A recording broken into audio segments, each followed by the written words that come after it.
গাজীপুরের শ্রীপুরে প্রভাতী বনশ্রী পরিবহনের চালক ও শ্রমিকরা চাঁদাবাজি ও মারধরের প্রতিবাদে ঢাকা ময়মনসিংহ মহাসড়ক অবরোধ করেছেন।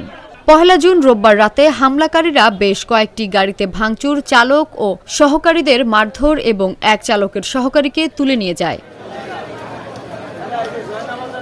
এ ঘটনার প্রতিবাদে ২রা জুন সোমবার সকাল ৭টা থেকে ঢাকা ময়মনসিংহ মহাসড়কের জৈনবাজার বাসস্ট্যান্ড এলাকা অবরোধ শুরু করে শ্রমিকরা। এ সময় তারা অর্ধশতাধিক প্রভাতী পরিবহন বাস আড়াআড়ি করে রাখে। এতে মহাসড়কে দীর্ঘ যানজটের সৃষ্টি হয়।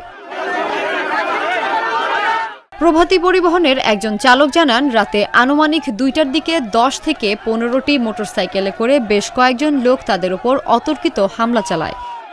চেয়ারম্যানের ২২টা মেম্বারের নাতি সে রাত্রে আইসা ১টার থেকে ২টার মধ্যে আইসা ১,০০০ টাকা করে দাবি করছে। শ্রমিকরা দিতে অস্বীকার করাতে এই যে দেখেন গাড়িটা, গাড়িটার প্রত্যেকটা গ্লাস ভাঙছে, সামনের গ্লাস ভাঙছে। আমাদের একজন শ্রমিক নাম হলো আরিফ, তারে ধরে নিয়ে গেছে। এখন ধরে আমরা তার কোনো খুঁজ পাচ্ছি না, কি মাইরে ফেলাইছে না কই রাখছে আমরা জানি না। আমার স্টাফে ধরে নিয়ে গেছে রাত্রে, এখন আর স্টাফ খবর নাই কই আছে, আমি এখনো পাইনি। আমার গাড়ি এখনো বন্ধ, চালানো।